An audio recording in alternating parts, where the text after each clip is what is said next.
It's the Fellowship of the Geek Show, a weekly podcast about comics, the comic book industry, and other geek pop culture. Music courtesy of Manny the Martyr. And now, on with the show!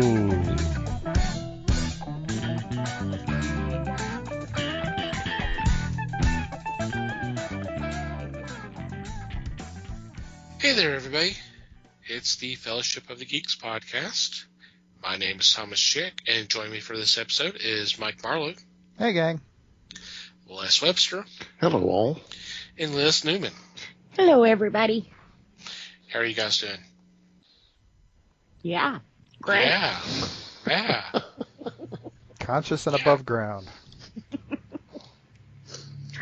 Les doesn't even bother anymore. Yeah. What, staying conscious or being above ground?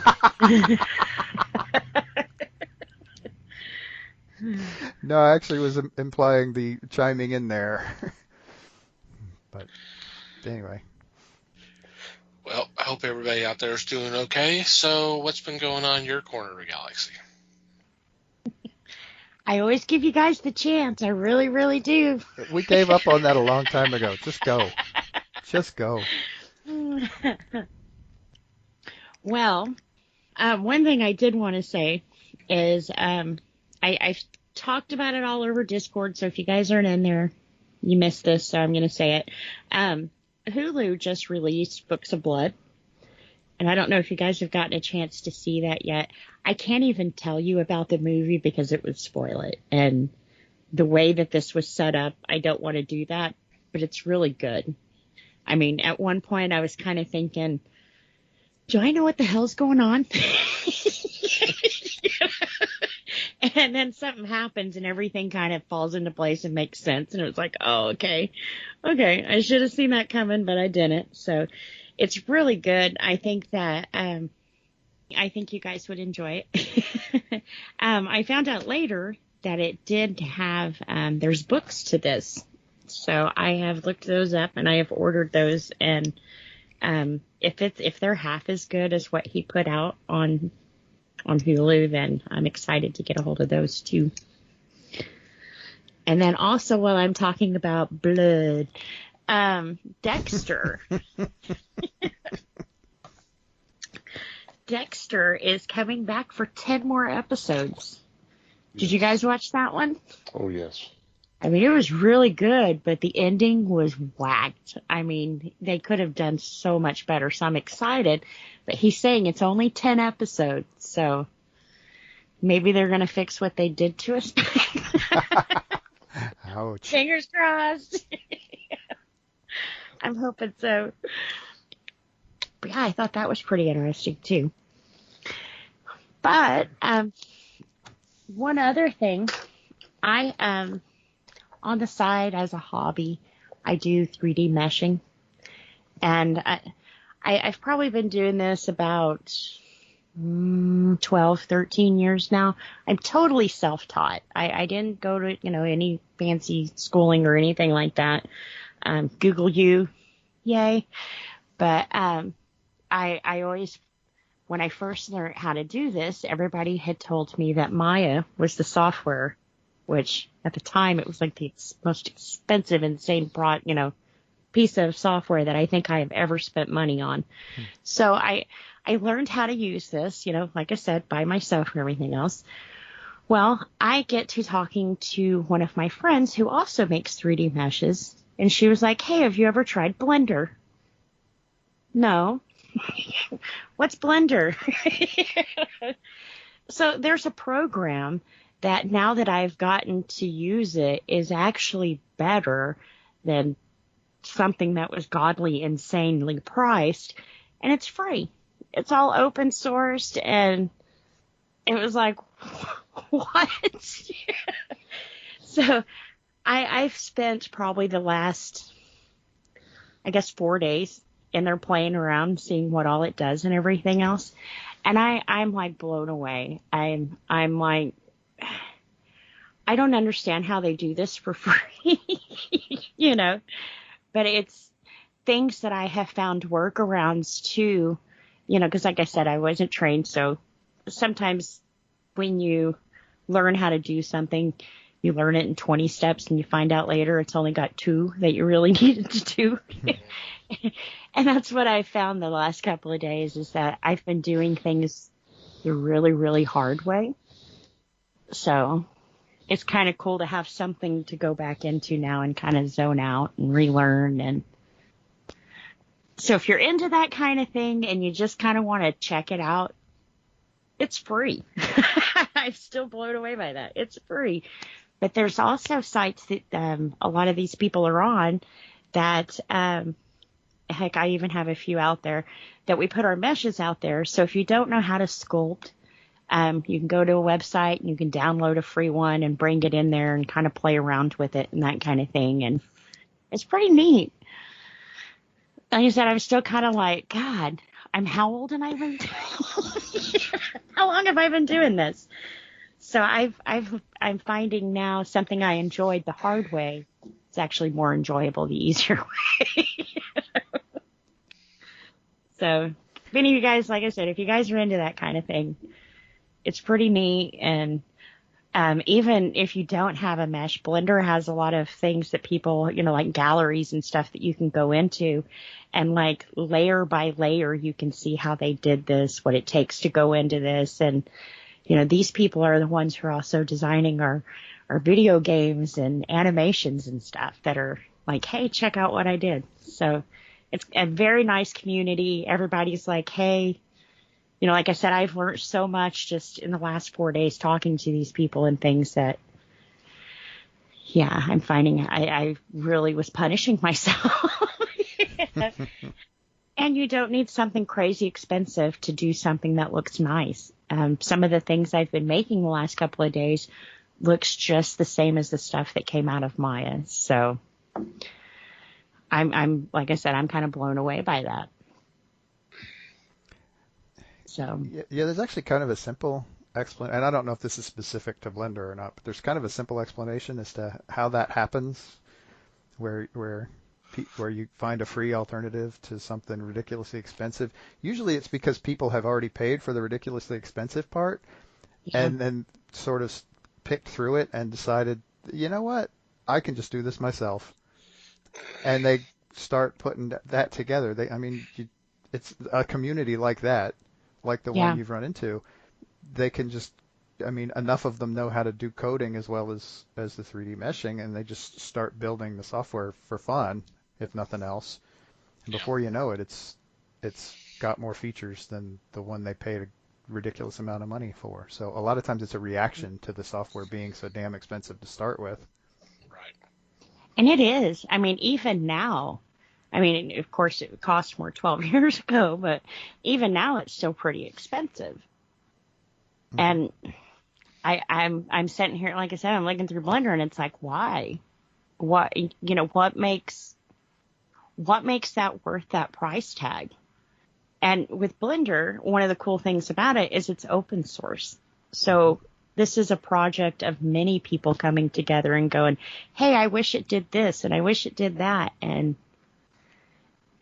to render in Photoshop, I make my meshes and then I take them over into Photoshop so I can texture them. And to render a mesh in Photoshop, it can take anywhere from a minute to 10 minutes. It's a long process. Over in Blender, I push a button and it's done. It's like, damn, I've been doing this the wrong way, So it's kind of, like I said, it's been interesting. It's kind of like relearning everything again. And also the gaming environment I was in, people didn't want to tell you a lot. They were too busy selling their stuff. I don't sell a lot of my stuff. Some of my codes and that kind of thing I will, but I don't sell a lot of my stuff. I just like to put it together for fun. And, I'm not going to rip them off or copy bot them or anything else. I'm kind of curious how they did it. No, in this other community, it's like, yeah, let me show you, share your screen, and, bam. It's like, wow, that it's really nice because they don't care if you're going to get better than them. They kind of hope you do, so then you can teach them something, but it's kind of, they want to see you grow. It's cool to see you, learn and, hey, I taught you that, So hopefully one day I'll be the one going, yeah, let me show you, share your screen. So it's pretty cool. Nice. Yep. Alrighty. Oh gosh. I don't know. We're in that October thing where I feel like I'm not doing much of anything because I'm trying to keep up with all the podcasts for all the horror. Mm-hmm. So I'm just listening to podcasts in a lot of my spare time. So so far I'm keeping up, kind of barely. There's a lot. There's at least one a day so far. Some days there's more than 2. Yeah. And No, there's quite a few that I know. I get notices from Twitter like, I've had to be quiet for 2 hours, please. Mm-hmm. Oh yeah, I get crap because my wife she's like, can you make that thing shut up, please? Right. Sometimes because it will just do it Baby's so many sleeping. times in a row. Yeah. Oh, Right. I don't get that, but nobody cares if he's sleeping. He's not really a baby anymore.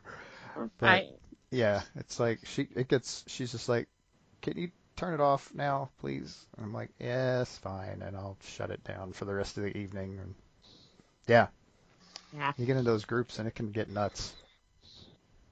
But yeah, it's all been good stuff so far. I am getting a chance to hear some familiar voices, and I am getting a chance to hear some shows I hadn't heard before. So it's pretty dang cool. And they're all talking about scary movies and stuff, and it's not just movies. It's I have already heard one podcast that show was specifically about creepypasta stories. There's been one that was about video game stuff, about horror video games. There's been I would have never dreamed to listen to a podcast about kaiju movies because it's kind of not my thing, but it was still pretty cool to check it out. So yeah, all kinds of cool stuff. I mean, it's the spectrum. It runs the spectrum. I mean, anything you can think of, and probably 5 or 6 more that you can't. That Kaiuji or Kaiju? what'd you say? Yeah, isn't that Japanese horror? Yeah, it's specifically the big monsters. Cool. Yeah, I mean, the movie they were talking about was Rodan. Specifically. But yeah. That's cool. So the plug. If you are interested in horror type stuff, or if you want to at least pretend you are for October, because that's okay too. Go to Twitter and you can search for hashtag #AllTheHorror, or you can follow the Twitter account, which is at @AllTheHorror18. And the one part of it that I actually forgot to mention last week is that in addition to podcasts out the wazoo, the group also has original fiction that we're posting on the website, and original art as well. And if you really want to help somebody, go to the website, and I will link it in the show notes. Go to the All the Horror website. I believe it is something like allthehorror18.wixsite.com or something. Like I said, I'll get it right on the show notes, so you can just click on it. Go check out the merch page, because like I said, well, check out the art and then check out the merch page, because there's some really cool designs, some really pretty stuff, and I mean pretty in a horror sort of way, but you know what I mean. And you can get it's a TeePublic page that it links to, and you can get all of that cool stuff. There's lots of skulls and lots of creepy looking stuff. You can get it on T-shirts. You can get on coffee mugs. They put them on masks these days. You can get stickers and magnets and all kinds of cool stuff. And the great part about all of that is that it is not for profit. All the proceeds go to Scares That Care, which is a charity organization that has been around for a little while now, and they help out families who need help. And you can check if you're curious about them, you can check them out at scaresthatcare.org. So that's a cool thing that happens too, and that we get to support that as well. Makes it just even that much more worthwhile to be a part of this group. So go check some of that stuff out. It's cool. Very nice. For me, I've been trying to binge, and I have several television shows. I finished all but one episode of Schitt's Creek, and the one I'm missing is not their last episode, but it's a outtake episode. And the way I see it, Schitt's Creek is not coming back. They ended the story. It was kind of moving the way they did it, but it was still very funny. And if you get the chance on Netflix, go ahead and tune this in, because it is a fun program to watch. Won Emmys this last time around. So when you get the lead actor, lead actress, supporting actor, supporting actress to win Emmys, I'd say you're doing a pretty good job. So try this out. I've also been taking in some bad movies, because that is my want. And everything from Savage Beach to Hard Ticket to Hawaii, and a lot of others.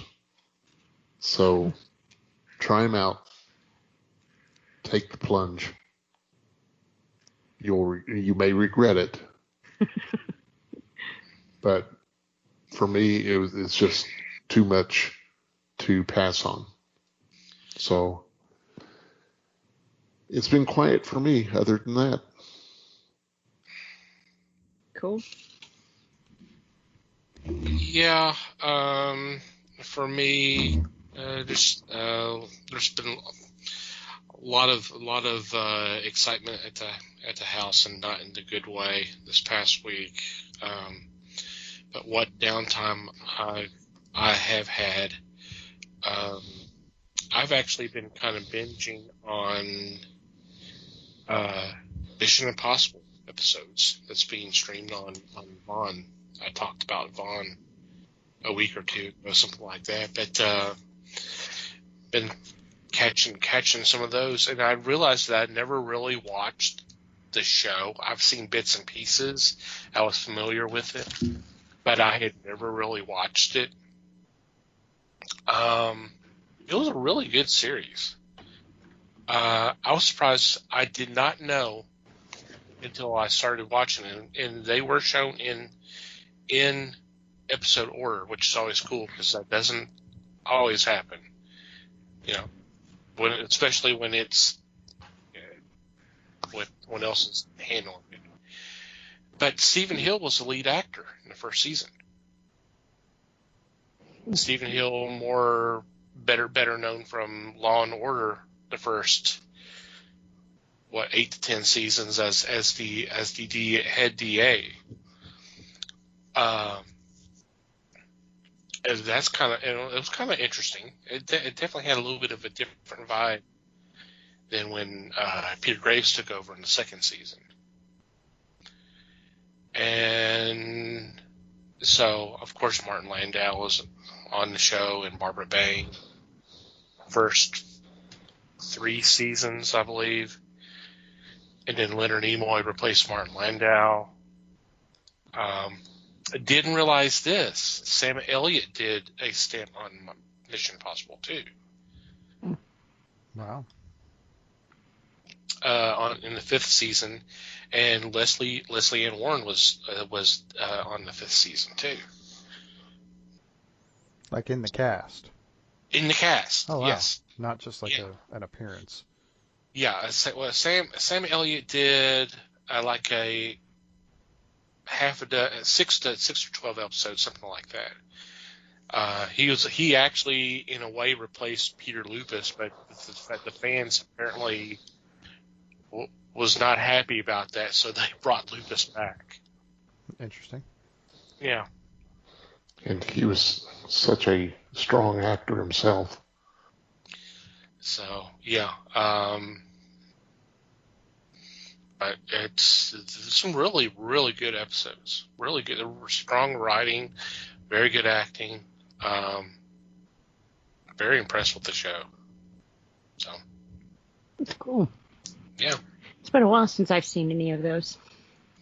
the thing that kind of gets me, and I don't mean this in either in a good way or a bad way. It's just an observation.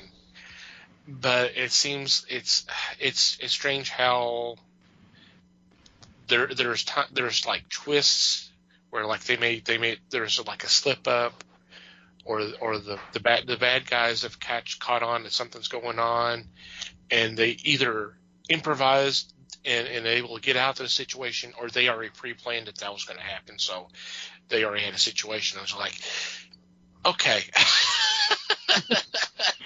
Okay. I'm not, like I said, it's not a complaint. It's just kind of an observation. It's just interesting how that works out, because it's like, not everything goes all smoothly, but the times where it doesn't, somehow they already figure it out, or they already had something, an alternate plan. Backup plan. Yeah. Cool. They're just that good. Right. Well, and, I mean, if you want to nitpick it a little, I mean, it's a dangerous game they're playing, so you want to have backup plans to your backup plans. True. But, so it's good that they're smart enough to know that, even in the terms of just writing the shows. It's cool that they kind of think in that vein. Yeah. So if you've not checked out the show, I definitely recommend it, because it's fun. It's fun to watch. It really is. It's not a classic for nothing, folks. That's right. Do you think they use the cone of silence to discuss what the backup plans are? Probably, yeah. I also think that's a different show, but yes. It's also a show that's worth watching. Yeah. But it was funny watching the 2 seasons that Nimoy was on there, because he moved over after Star Trek ended. Mm-hmm. But it's just so funny sitting here watching him, and he's talking to Peter Graves. He's like, okay, he's gone from one team where the leader's name is Jim to another team where the leader's name is Jim.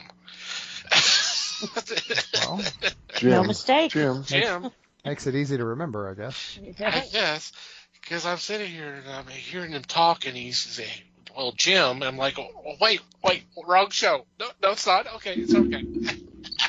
Well, the upside is that he actually very rarely called Kirk Jim anyway in the series. That's true. So, I know. I mean, most of the time it was Captain, but I mean, right. But McCoy's right there yelling, Jim, Jim, Jim. It was just kind of a funny observation. Mm-hmm. So before we get into this week's discussion, Liz had mentioned earlier about our Discord. We've had that up and going for a few months. You're more than welcome to come join us. There is an invite on our homepage, www.thefellowshipofthegeeks.net. We post a lot of news items and some fun stuff. Liz has been posting a daily kind of activity or just question for the month of October, and that's been fun to kind of to check out and be part of. She actually did a Friday 13th trivia here on Tuesday the 13th. Yep. That was kind of fun. And we're actually doing virtual meet and gabs on the Voice channel. We actually have one coming up here on the 24th. So if you're interested, you'll still have time because this won't drop until the 18th, correct? Yeah, 18th. So you're more than welcome to come join us then. It's going to be 7 o'clock Central Time, United States. So definitely join our Discord. Be part of the fun. And then we have the virtual meet and gabs. We try to do one every month since we can't do the physical ones anymore due to the pandemic. And I don't know, guys, if you heard, but our county has gone back up to level red for COVID. So Yay! So everybody needs to be back on their toes, not necessarily locked up, but just be a little bit more cautious. But so please join our Discord. I think you'll have a fun time. I know we're having a great time with it. You don't even have to wear a mask on Discord. There you go. I mean, you can if you want to, but yeah, but it's not a requirement. Mm-hmm. Yeah. We are continuing our horror month observation of films starring Christopher Lee and Peter Cushing. I hope you've enjoyed the previous episodes. For this week, we are discussing the 1959 film The Mummy, and the other film is from 1964 is The Gorgon, and both of these are Hammer films as well as the films we talked about the last 2 weeks. So with that, I guess we're going to start off with The Mummy, and I'm going to just let whoever wants to go first. Wow. Wow. What do you mean, wow? You were that impressed? Right. I didn't care for these two. I don't know. The Mummy wasn't bad. I don't know. Well spoken. Yay. I Good night, everybody. I think Debbie Johnson's right. Mm. I'm going to say that The Mummy was not the best, but it certainly wasn't the worst, No. which we'll find out. Okay, we'll talk about that one next. We're not done yet. We'll just say that. I mean, it wasn't bad, no.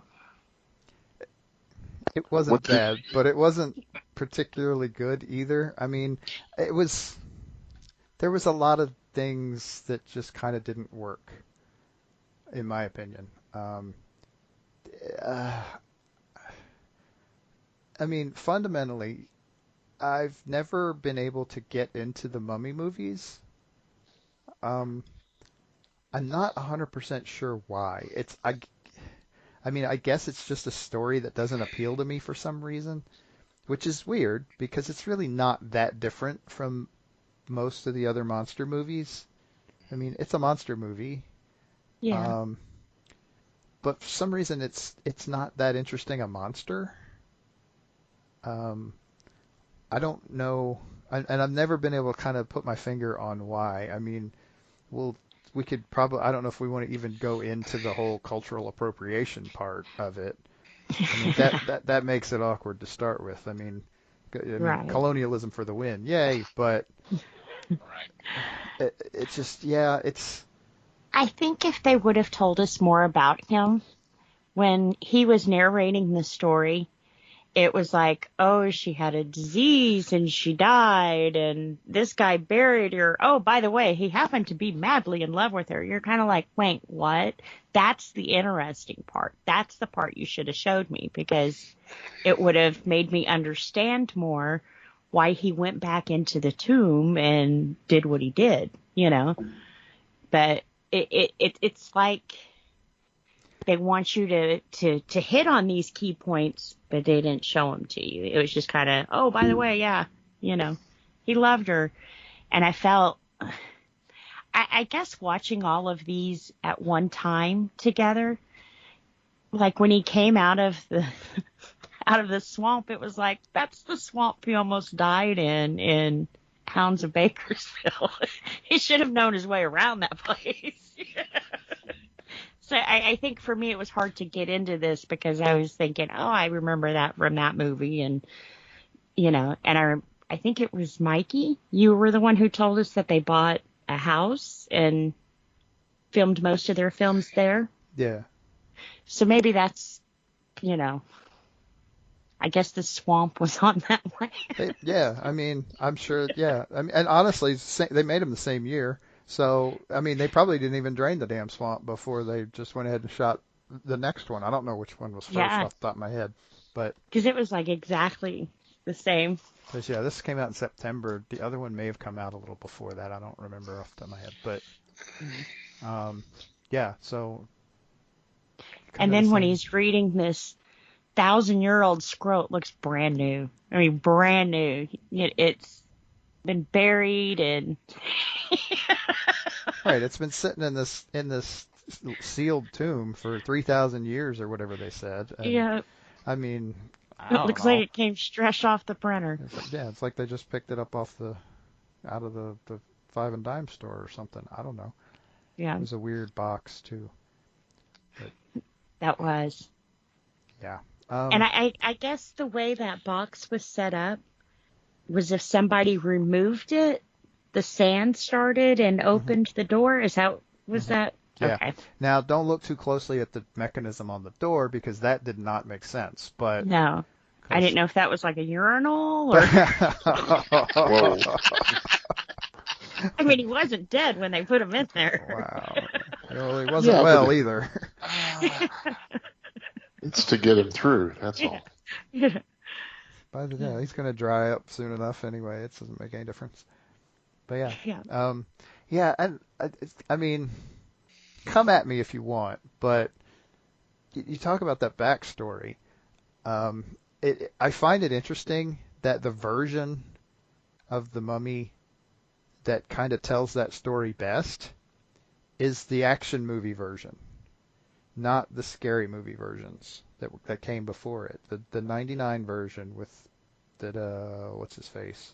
Brendan Fraser. Well, I was trying to remember Stephen Summers. Yeah, the Brendan Fraser one. That's the one I think that tells the backstory the best. And honestly, I thought it was an interesting twist that when they did that, there wasn't a lot of dialogue. I mean, there was the narration, but it kind of did it in the same way this one did, except it like told the story and they had emotions and shit. But yeah. So it was way more interesting. And yeah, sure, there was some CGI involved, but yeah. But yeah, it almost seemed like an afterthought. It was like they never went into it before then. And I mean, yeah, I mean that I agree that's where you get the interesting drama. Mm-hmm. I mean, why he would do this, to be locked into a tomb for years, Right. The motivations of the monster, which, I mean, is that optional? Sometimes, yes. But here it actually, like you said, it's kind of the interesting part of the story, and it's the part that the British people are fucking with, to be honest. And so that makes that makes what. I mean, okay, we get into the dangerous territory of making the monster sympathetic. Yeah. But this is a case where it actually kind of works. Yeah, because I think part of with Jason and Michael, we know what drives them. There's a motive behind what they're doing. We may not agree with the motive, but we know what it is. Well, and you get that backstory in the first movie, and it makes sense. But yeah, I mean, this is at least the third version of this, I think. Yeah. And this is the closest you get to the backstory, and it's pretty lame, to be honest. Yeah, it is. We want the juicy details. She says juicy around a mummy, like that's, right. Come on. Okay, we want the dehydrated. I think they even, you go to the Brendan Fraser one, and they even made the juicy joke. But They anyway, did. Yep. Did they? Yes. Mhm. I don't think I've seen his either. I've seen parts of it, but It's okay. Go into it expecting an action movie, and it's actually pretty good. Is it a good mummy movie? I don't know. Maybe not, but and it's certainly not scary. yeah. There's a couple of little jump scares, but there's nothing major, and otherwise it's just kind of a fun action movie set in like the 30s. It's basically like an Indiana Jones film. Kind It really of. I was is. trying not to directly say that, but yeah, it really kind of is. Well, I did, so you didn't. Right. It's kind of set in that time frame, and it kind of looks like that in a way, and yeah, it's fun. I like it, but Yeah. I'll have to watch that one. I've- I've always liked Brendan Fraser. I don't know why I haven't watched him. right. You'll like him in this film. Yeah. You will. Him as an action hero it actually works well.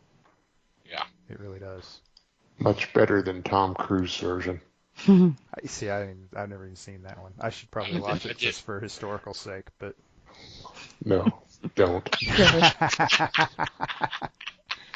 That's coming from the guy who likes bad movies. well, it's also coming from a guy who didn't particularly like this one, but yeah. and I've watched the 32 version and honestly was bored the whole time. Really? Yeah, it just didn't, like I said, it's never read right to me for some reason. It doesn't, I don't know, Yeah. it doesn't do it for me for whatever reason. And then when Okay. she threw her hair down and went, no, it was like, oh, dear God, we have a Martha moment, you know? That was just bad. You'll get that in the 99 version too, but oh, I mean, I actually thought that was kind of, I don't know, almost funny in this one. yeah. I was like, oh, that's where that came from. Because I hadn't seen this one before. I'm not gonna lie, I had not seen this version before. Like I said, I've seen the 32 and I've seen the 99, and there's not a lot of crossover between the two. But this actually is a spot in between, sort of. Mm-hmm. Yeah, so that was funny, but I also thought that it provided an interesting moment where it's completely for utterly the wrong reasons, but the quote unquote woman is entirely in control at the climax of the movie. Yeah. For whatever weird, why they set it up that way, and I'm pretty sure they didn't do it on purpose. But if you want, I mean, for a character who doesn't even appear until halfway into the movie, she ends up being completely in control for like a 30-second point at the exact climax of the movie. Yeah. She's the one who makes him stop. See, the problem I had with that, this guy was supposed to have loved her, absolutely adored her, was willing to die for her and, defile her tomb. And you wouldn't know what she looked like with her hair up? Huh? Well, you're working with 3,000-year-old brain cells here. I mean, come on, give him a break. Yeah. He's been out of commission for a long time. He just doesn't remember. Oh. I have a question about Lee attacking the man in the cell, the one that was being held for mental capacity. The father? Yes. Mhm. If you watch closely, he breaks into the room. The father is beating at the door trying to get their attention to let him out. Yeah. The mummy slides down the incline at the window and then drops to the floor. If you freeze frame, you see that the mummy is wearing tennis shoes.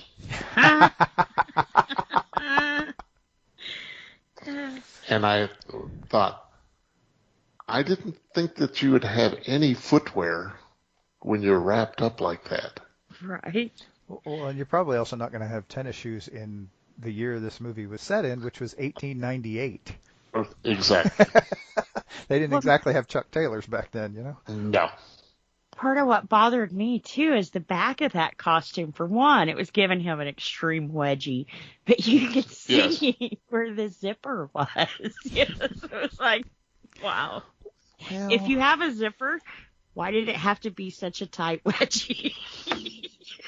right. They couldn't have let that out a little bit in the ass. I mean, come on. Maybe that was what helped him walk the way he was.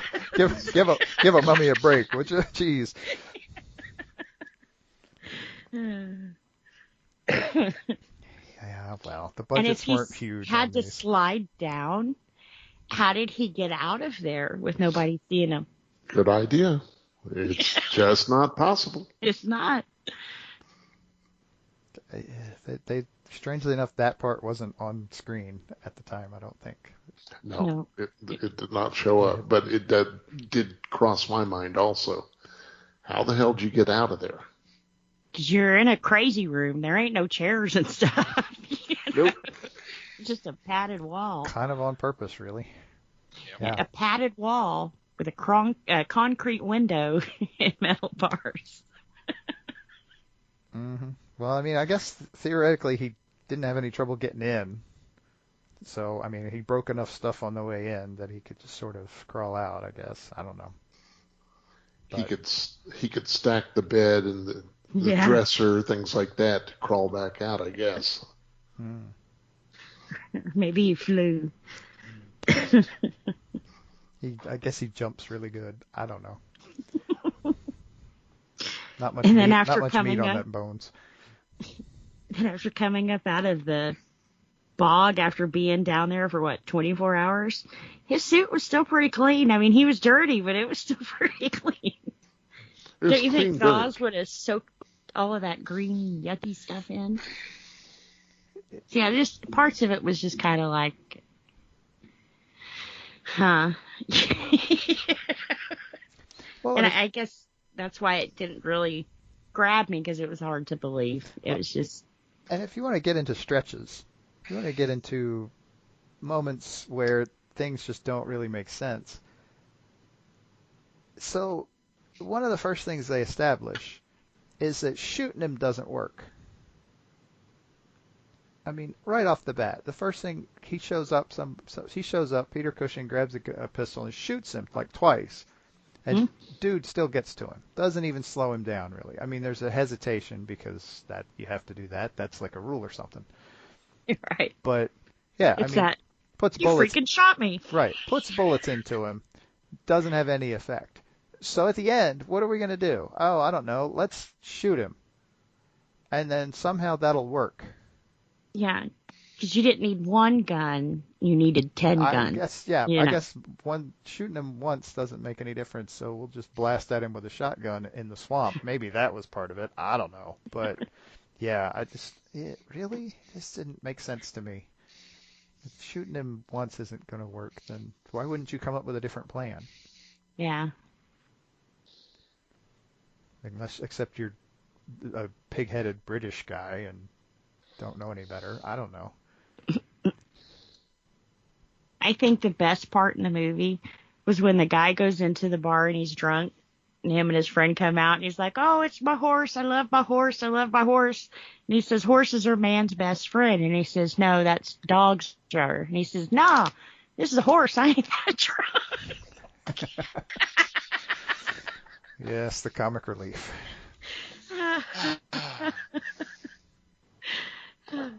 Unfortunately, there was so little of it in this movie. Yeah, I think that was about it. Yeah, the next time we see those guys, they're very serious because, well, hell, they've seen a monster by then. But yeah. Right. Who was 20 feet tall. Mm-hmm. Which I don't know. Christopher Lee, he's like 19 at least, right? Well, the cop kept staring at him, and that number kept dropping, and it got to be reasonable at some point, you know. Once again, I will give him credit. The cop, I mean, I don't know that in this one he was as good, but he was at least a calming force, which this movie kind of needed. I mean, it wasn't a particularly snappy movie to start with, but I think that's part of my problem with it was the pacing was so weird. Yeah. It was for a monster movie, it was a very slow pace. I mean, even when the monster was in the room, it wasn't moving very fast. But yeah, You try being 3,000 years old yeah. See how quick I can run the 40-yard dash. I know. after getting shot twice. Mm.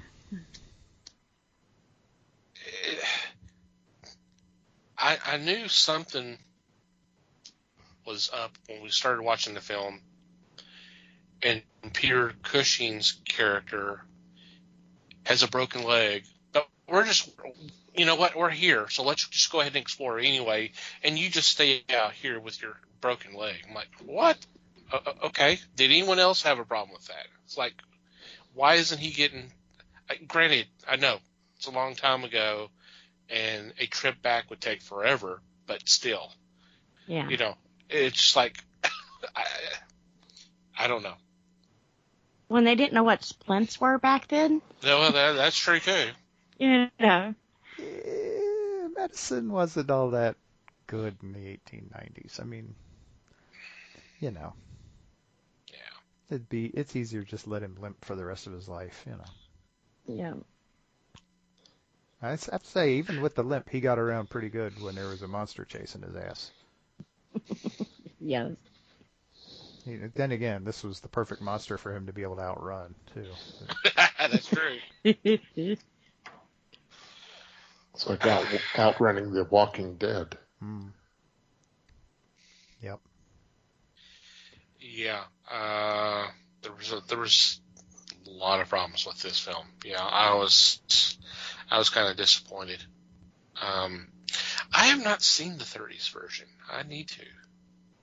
I mean, I've seen bits and pieces, but I've not actually sat down and watched it. I guess I'm going to have to do that. I'm going to ask that you do, because I thought it was pretty strong. Yeah, it's better than this one. Oh, well. Well, that's damning with faint praise. Is it? It's not great praise, but yeah, you know, yeah, it's worth seeing. I mean, for sure. I don't regret seeing it. It's just the story hasn't ever really appealed to me much. Right. Yeah. Well, and it's kind of one of those that you kind of have to see to, I mean, it's iconic for one, but to kind of appreciate where we've come from, you know? And so I'm always preaching that to my kids. You got to watch the old stuff to appreciate what you have with the new stuff, you know? Well, it's actually the only one of the Universal horror films I have not seen. The Wolfman, Invisible Man, and Dracula, and Frankenstein, and the rest of them. I've seen those, but for some strange reason, I have not gotten around to see the movie. So, I will need to do that. Yeah. Yeah, and I'm a big fan of the Brendan Fraser one. But as you said, it's kind of a different animal. Mm-hmm. You know, maybe a favorable comparison is Aliens. Where Aliens is more of an action oriented with some horror, as opposed to Alien, which was straight horror. Right. Like that. Yeah. Yeah, if you're going to compare. Yeah. So. Yeah, that's probably a fair comparison. Yeah. So. And it's on Hulu too, so I'll have to watch that too. Cool. Which one? The 90s version? Uh-huh. There you go. Yeah. As Mikey said. Yeah, you don't necessarily have to watch more than the first one. Just saying. Yeah. Most time the sequels aren't any better. No. I kind of like the second one. It's not as good. I kind of like Scorpion King, and I have not sat down to watch the third one because I had problems just from the premise. Just the whole fact that Fraser's character is literally the same age, but somehow his son has aged up from like an 8-year-old to a teenager, and like that's TV magic. You're not supposed to do that in the freaking movies. Right. You know. So. I don't know. We got it with Peter Cushing and The Curse of Frankenstein, so Good point. Good point. clearly it's a horror movie thing. Mm. All right, shall we move on to the Gorgon then? Do we have to? Oh, I was pretty sure he was going to say that. Sure, let's get this over with.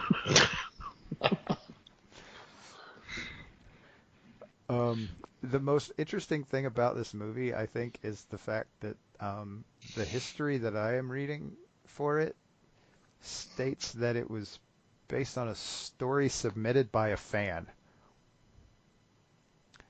Hmm. And honestly, I think that says a lot about it. I think it makes things make sense in a way. It Yeah. does. I did like that they talked about Medusa and that she had sisters. I don't think a lot of people realize that. Right. You throw the name Gorgon at people and they don't know what you're talking about because popular culture has painted that creature as Medusa. Well, the deal is that Medusa was only one of them. Right. And I did like the way they handled the snakes. I was afraid she was going to have a head full of snakes, and now it's just going to be like, oh. I did like the way they handled that. And the easy way to handle it was she only got about 30 seconds of screen time. Right. Yeah. For the whole movie. So that's good. Yeah. I mean, they probably should have flashed some more pictures of what a Gorgon is at the beginning so people knew what they were supposed to be afraid of. Right. Because they didn't. And so it was vague. And so unless you know what a Gorgon is, then you're kind of stuck. And I think a lot of modern audiences wouldn't. Yeah. But see, I think that was the point of the movie is they didn't know either. You know? So when people started getting stoned and stuff, it was kind of like, you know. Stoned as in turned to stone, not stoned as in Yeah. high off their asses. Just want to make sure that's clear. But the fact Might that, have made the movie better. Well, it might have. well, the fan may have been stoned when he wrote the script. So. It's That's entirely it. possible. Yeah, it No. seems odd to me Even that they I could didn't. say nah. I think they should have fleshed the movie out a little bit more before they actually filmed it. Because, I mean, I bitched about The Mummy being slow moving. Oh man, it was a rocket to Mars compared to this one. Yeah. This movie barely had any plot to begin with, and they sure as hell didn't develop it. Well, they could have just did like the last 30 minutes of the movie. That's when everything came out about him. That's when we found out about, girl with Alzheimer's and, that's when everything, that was the best part. In all fairness, was it was amnesia, not Alzheimer's, but oh, yeah. Sorry. One of those A words, mind thing. It's all good. Sounds like. Yeah. Yeah, unfortunately, charades is really hard in this medium. But yeah. And then I think it would have been better if they played it as charades. Oh, the movie would have improved dramatically. Yeah. And I don't get how a guy falls in love with somebody the first time he meets her just because she says, well, I care if something happens to you. Boom, he's in love and he's ready to give up his life for her. Right, you're a nurse. It's your fucking job to care. I mean, come on. Damn. And he even knew she was there casing his room out for the letter, so it was kind of like she wasn't even there because she cared. Right. She had been sent. Yeah. Right, by the cowardly character played by Peter Cushing, which was an interesting change of pace. Yeah. I mean, he didn't grow a pair until the last 3 minutes of the movie. And even then, it wasn't willingly. Yeah. But I kind of see his thing. How do you tell her, hey, you're a beast that's killing everybody, Well, especially when you haven't really figured it out yourself yet, because you have no evidence of it whatsoever. Yeah. I mean, it's not like they even bothered to leave a trail of clues behind. It was it was guessing, Yeah. or at least they weren't sharing with the audience.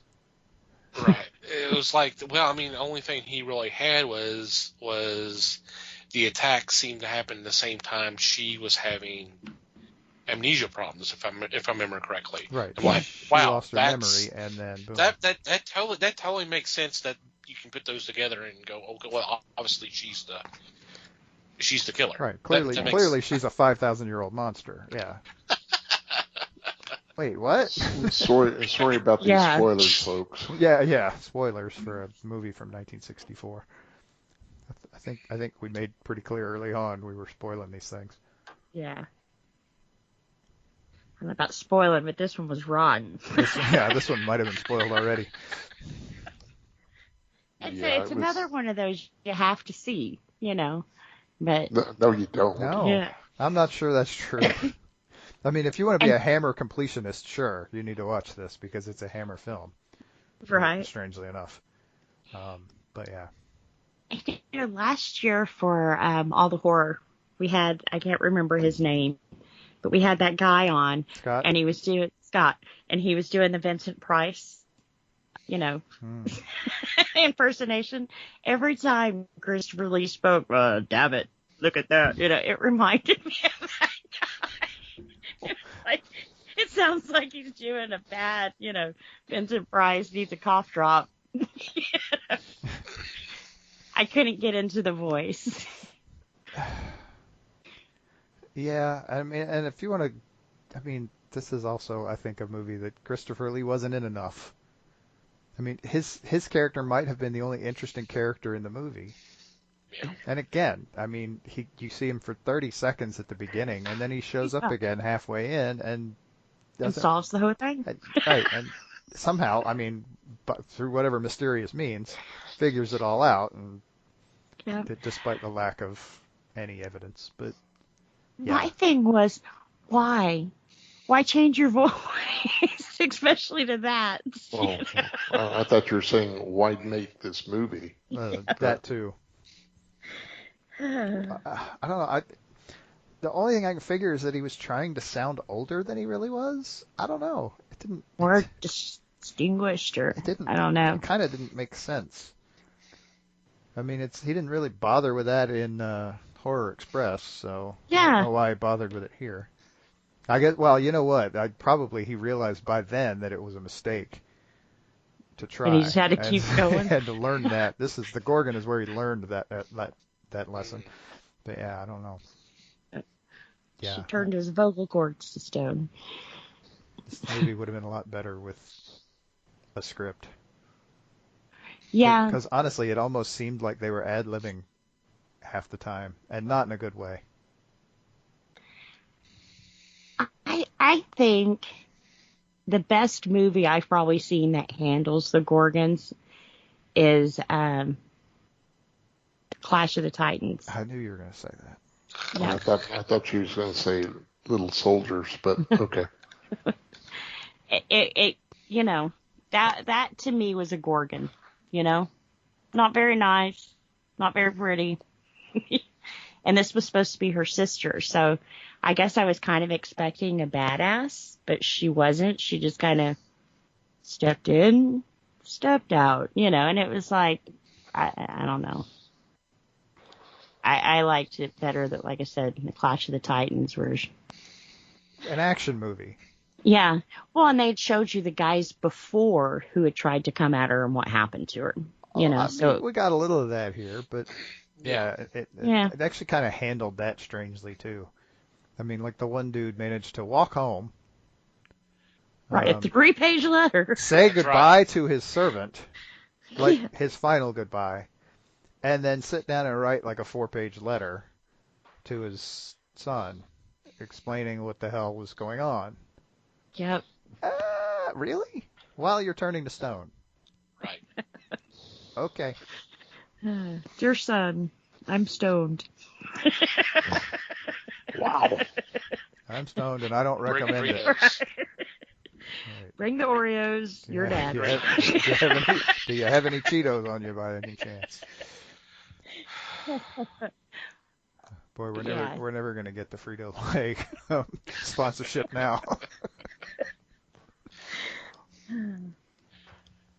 I had a question about the time of this.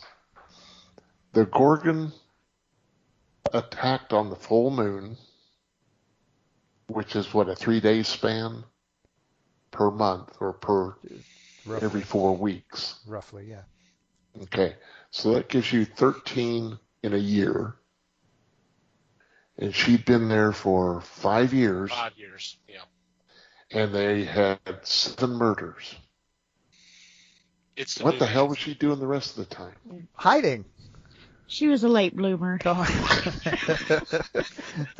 See, the thing is, and it's hard to tell this from the script, but the problem is that this is not a werewolf movie.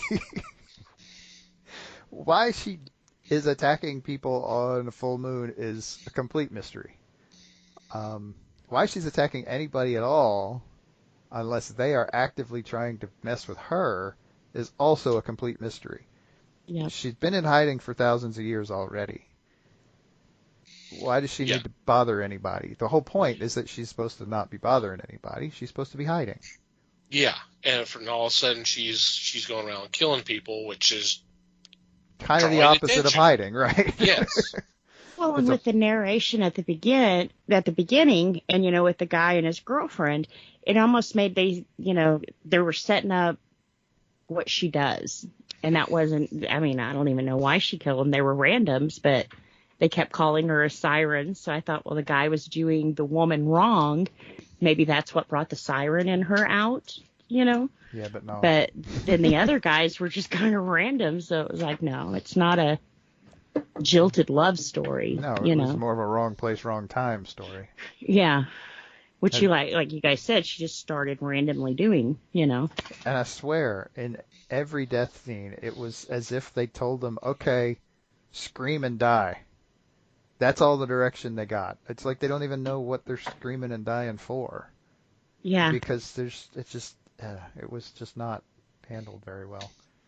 It's like, Unless they could feel themselves getting, frozen. right, and I mean, I don't know how you exactly would convey that, but damn, try, Yeah.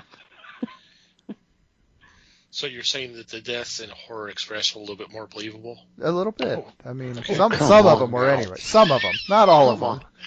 Some of them. Retract that statement, please.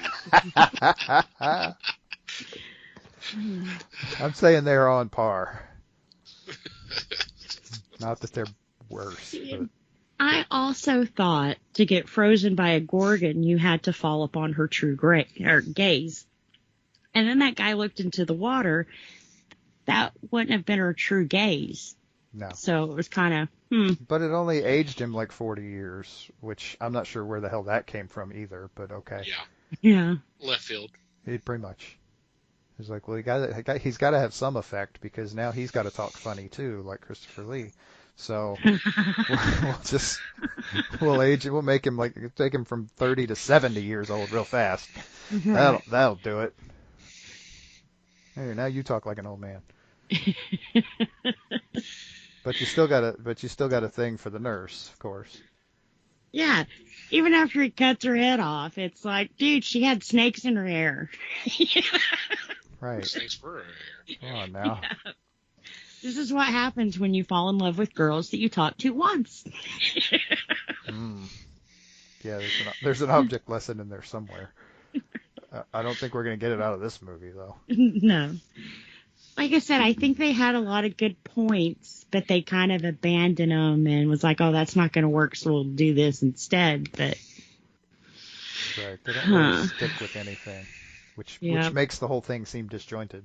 Mm-hmm. So it doesn't flow particularly well. And then when it's ending, it's like, oh, they figured it out. Okay. Yeah, well, the other problem is, okay, great, they figured it out. When the hell are they going to tell us? Yeah. Because they never really bothered to. No. I mean, you see what you see, but that's not much of an explanation. Right. Yeah. And And again, they also gave her gills. Did you guys notice that? no, I don't remember seeing her up that close, to be honest. Yeah. Like, what did she need gills for? Reptiles, fish. What's the difference? Amphibious. Mm-hmm. Wait, she can write left-handed and right-handed? Yeah. It's amazing. I thought that was ambidextrous. It is. Okay. I was like, did I know That was the joke. But I did have to question myself. Well, yeah, I have that effect on people. Oh God. Yeah, it would have been nice if they had given both, I mean, honestly, either Cushing or Lee a role in this movie, as opposed to just sort of having them there. Yeah. But both would have been better. Yeah. I Without agree. holes. So I don't know a lot of Gorgon movies. Is there, other than the Clash of Titans, is there more?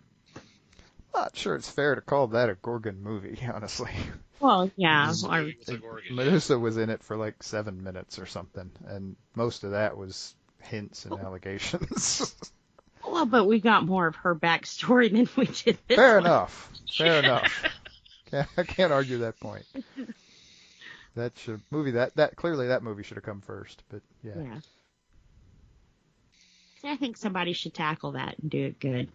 I mean, it's a cool story, but I think it's a cooler story if you don't drag it into some undistinguishable European town.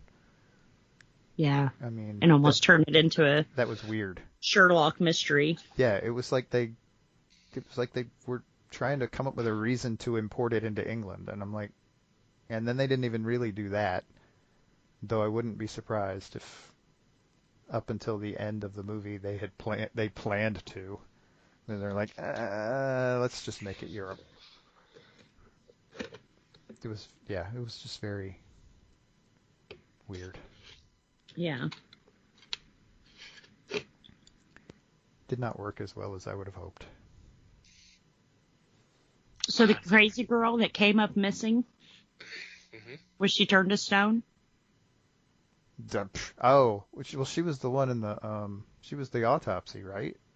Yeah.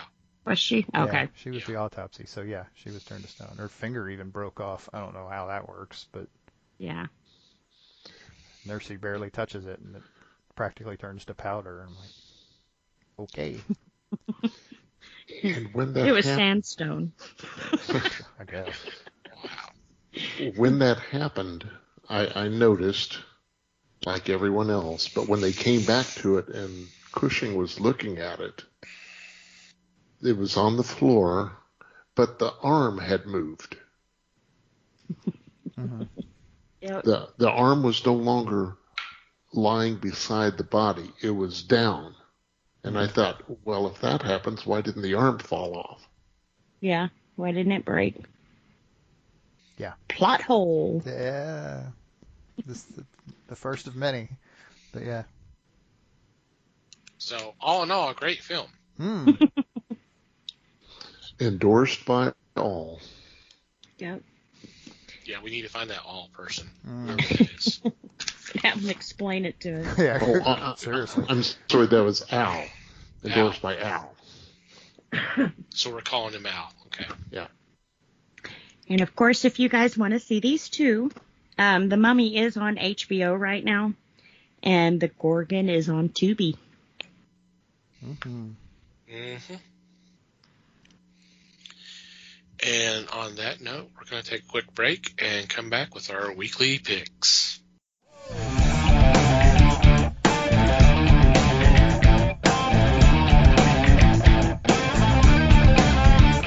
And we're back, and it's time for weekly picks. And leading off this week is Les. Thank you, sir. My first pick is Phantom Starkiller #1 from Scout Comics. In this, we find that there is a power stone called the cryptocrystalline stone, and it's been lost in space for centuries.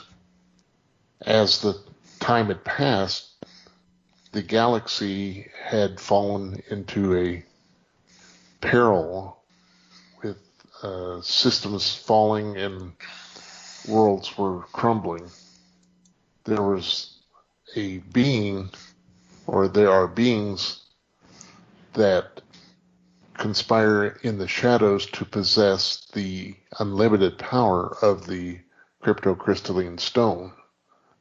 And they want to resurrect deathless warriors to fight their battles. In this, there is a whisper of the return of the Phantom Star Killer. Now, what they call the Cosmic Ghoul Warrior will now unleash his darkness to carry out his master's wishes, and while plotting for revenge, and he will not cease until the curse of the cryptocrystalline stone has been broken.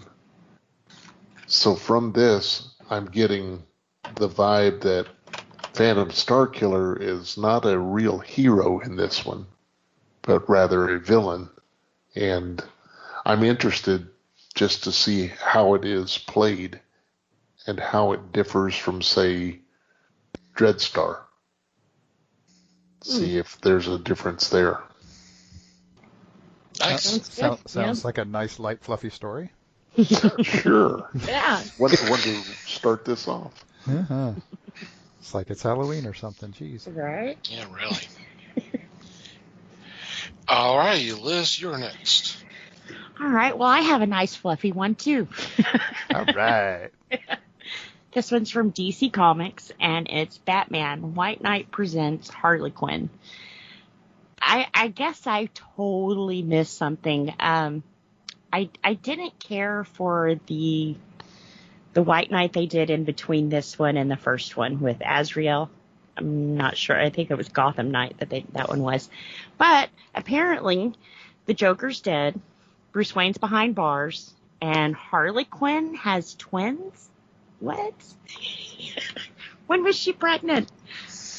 I feel like a bad fan because I didn't know she had kids. But it sounds like this is kind of a thing where she's trying, and it wasn't the Joker's babies. These were Jack Napier's. So I guess while he was sane, she got pregnant. And, but now, this whole story, she's trying to adjust to single mom. Like I said, the Batman's locked up, but they had a couple of crimes that looks like the Joker's normal MO. So they come to talk to her about it, and she pretty much says, well, I'm not going to do this without Batman. So I think this will be a Batman-Harley teaming. So I'm definitely excited to read this one because, like I said, I think I've missed something really important here. So hopefully I'll figure it out in this book. But this one was actually talked about for a while, and I think the pandemic got it set back and set back and set back. So I'm glad it's finally coming out. Like I said, I feel like I need to go back and read the other one before this because I missed something. And that could have been, yes.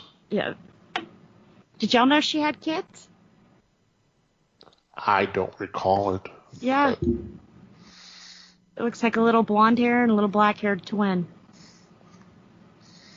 So, Fitting, What, I not- think. But anyway. Yes. Okay. Yeah. I'll let you know. Figure it'd be redhead and dark hair, but hey. Yeah. But they changed her to blonde, so. Oh, that's true. Yeah. Alrighty. Cool. Mike, you're next. Okie dokie. So my first pick is from Archie Comics, and this title is Madam Satan. It actually, it's a little odd. It says number one, but it also says it's a one shot. So I don't know why they do that, but whatever. Yeah, a lot of them do that now, unfortunately. That's kind of not important. But again, like I said, this is from Archie Comics. This particular Madam Satan is from the Chilling Adventures of Sabrina series, and so this will be an interesting spin-off. Maybe it'll even turn into more than a one-shot. But when the Queen of Hell gets tired of not being in charge,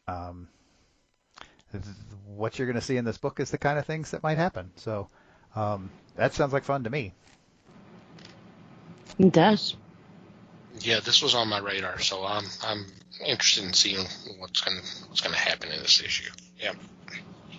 Very cool.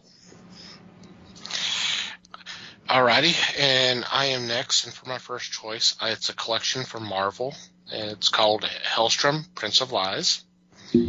And, of course, this is timed so well, not only because of being October and all that, but with the new streaming series on Hulu, if I'm not mistaken. If it's not out now, it's going to be out here real shortly. This collects issues 1 through 11 of the 90s series, where it's kind of funny for me to say this, but they actually kind of take the character toward a little bit of a darker tone, which, like I said, is funny because he's the son of Satan, so you would think he was Dark enough. Yeah, dark enough. pretty dark. Well, I mean, it's always been an interesting premise because when they introduce him, there's like, yeah, he's son of Satan, but he was also exorcist, and he was always fighting his father. He was always fighting Satan, so he was always a good guy, but despite his heritage. And then Like with father, this, like son. so with this kind of series, things kind of change a little bit. So I remember reading some of these issues back in the day, and it would be nice to kind of go back and reread them, especially with like I said, with the new series. Which, frankly, I was surprised they would go that route, but I'm happy to see that they're taking the kind of risks to use characters like this. So I think Lucifer was so big for him, so they kind of need to feel something now that it's, I think, last season. Could be. Mm-hmm. yeah. Sounds cool though. That's pretty cool. It does. Alrighty, Les, you're up again. My second choice comes from Aftershock. This was a 5-issue series collected called Monstro Mechanica. In this, you are in the Renaissance period in Italy. You are witness to Leonardo da Vinci, the inventor of many war machines, and his assistant Isabel. This one intrigued me when it first came out because you had some background of Da Vinci having to choose between the papal and the Medicis. So you got a real good feeling of how to play one against the other, and in this they really succeeded. I was really pleased with it. Unfortunately, it was only 5 issues. Nothing has come about since, and it's been 3 years since this first came out. Yeah. It's an excellent book. It's got fantastic art, and I'm going to say step up and get this one because it's well worth the time. It is. Yeah. Cool. I love that book. Yeah. Alrighty, Liz, you're up again. All right. For my second pick, this is from Z2 Comics. It's a graphic novel called Morrison Hotel, which, of course, is about the legendary rock band The Doors, a band I absolutely love and will always love. Named my son after him. So, this was made with the remaining members of the band, and it says comic book artists from around the world. So they will kind of tell their story, part of the lore, part of, this is how we kind of became freaking pop icons. So I am very excited about this one. I probably have every book made about the Doors, so this one will be nice to see from the band's point of view, and so yeah, definitely have to get this one. Sounds Nice. interesting. Mhm. Very Yeah. cool. Alrighty, Mikey. Okie dokie. So my second choice is from Image Comics, and this is the trade for a series called Sleepless. This is a kind of a fantasy tale about a courtier, a young lady who, I won't go into too much description about her because it kind of works into the story. But the deal is she's at court in this fantasy kingdom, and the king has just died. Natural causes, as far as we know. But then her life, she gets attacked, and so she gets assigned one of the Knights of the Realm, which is a group called the Sleepless. And the reason for that, not surprisingly, is because they go through a training process in which they stop sleeping, so they can be on guard 24 hours a day. And this is actually, it's an interest. There's some political intrigue. There's some romance. There's some interesting fantasy concepts. So it's got kind of a lot of stuff for everybody. And I'm actually a little surprised. This almost falls into the In Case You Missed It category, because this series had to have been at least 2 years ago. I'm not sure why the trade is only just now coming out. Right. I wouldn't be surprised if the COVID thing had something to do with it, but it's hard to tell. I haven't really heard anything about it, but it's a really nice story. It's a 6-issue series, so it's not a huge thing, but it's very cool. Nice. Sounds good. Yeah. I like it. Alrighty, for my second choice, it's an omnibus from Marvel Comics, and it's called Marvel Horror Lives Again. Yeah, you sense a theme here, don't you? This collects a lot of books from the 70s that features like Satana, Lilith, Blade, Wendigo, a lot of the other kind of supernatural heroes and villains of Marvel Comics. So just a ton of books here that's in collected, but I think this is going to be kind of cool to read, especially during this time of year. So I'm kind of glad it came out. Yep. That is cool. Yeah, you get your monster fix, and maybe you get introduced to a couple of characters you didn't know about before. Sounds like Right. fun. Yeah. Mhm. Okay.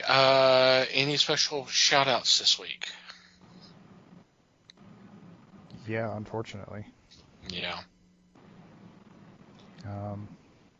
Unless Liz, you want to take this one, I will. Yeah. Well, we did lose an icon. Eddie Van Halen passed away, which, no matter what kind of music you listen to, I think everybody knows who Van Halen is.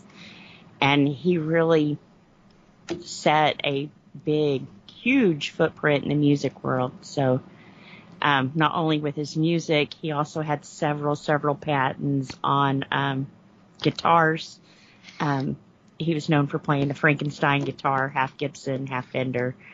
So it was I forget what it was called, but it was a cute name, but he patented that. And so, guitar world is definitely missing one tonight for sure. Yep. Definitely had a big impact. He did. Yeah. And one of the cool things, if you don't remember anything else, I mean, dude always had a smile on his face. Oh, God, Always. yeah. Always. He was always just grinning from ear to ear. He clearly loved what he was doing. Yep. And that makes And a big difference.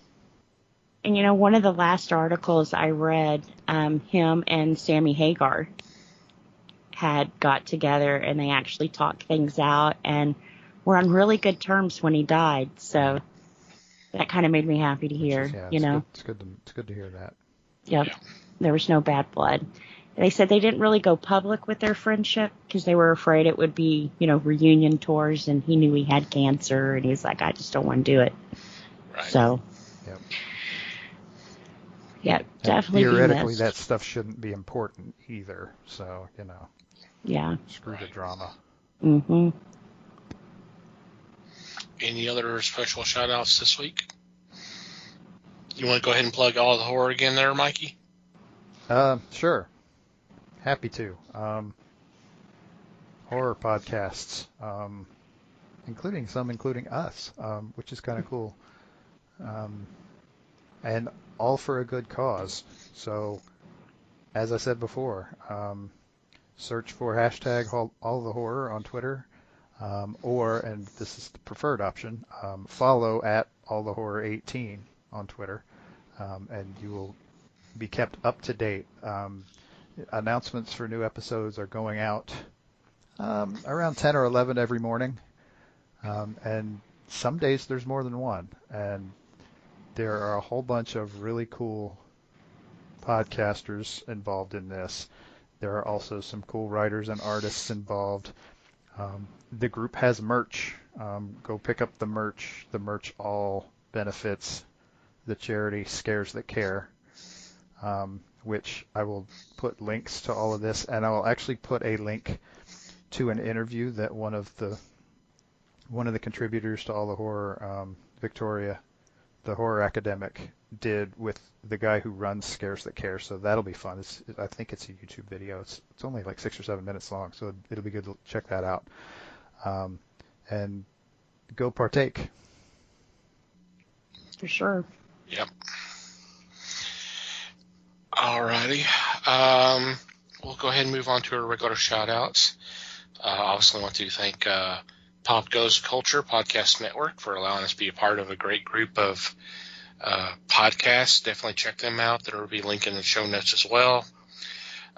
While you're on Twitter and you're looking for doing a search for a hashtag all the horror, do a search hashtag Potter and Family. A great group of people who've been so gracious enough to spread the word of the fellowship. Definitely check out some of their fine work. Download their episodes. Thank you guys always for your support. I also want to thank Manny the Martyr for supplying the music to our podcast. There'll be a link in the show notes. You can check out some of their music. And finally, you, dear listener, thank you for downloading and listening to today's episode. We always appreciate your support and value your feedback. If you have a comment, question, suggestion, complaint, observation, what have you, please send them our way. There's several ways you can contact us. Our email address is email@thefellowshipofthegeeks.net, or you can go to the website and go to the About Us page, and there's a contact form that you can fill out. We'll get it that way. And while you're on the website, by all means, join our Discord. There's a link on the home page. There's also a link on our social icons on any page. So while you're right there on About Us, you can just click on the invite right there too. We're obviously on Twitter. It's all at Fellowship Geeks. We're also on Facebook, The Fellowship of the Geeks. If you'd like to follow our personal Twitter accounts, you can do that. Mike can be found at Mikey Geek. Liz can be found at LN_Geek. And I can be found at TomTCGeek. And from wherever you download our episodes, if you would please be so kind as to take a couple of moments to rate and review our show, it would be greatly appreciated. Anything else before we say goodbye? Just thanks, everybody. Thank you, everybody. Appreciate you listening. Thanks for listening, everybody. We do appreciate your support as always. And until next time, geek on, my friends.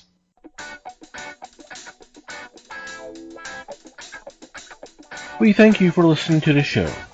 Comments, suggestions, and questions can be sent to email@thefellowshipofthegeeks.net. You can follow us on Facebook at The Fellowship of the Geeks and on Twitter at Fellowship Geeks. Until next time,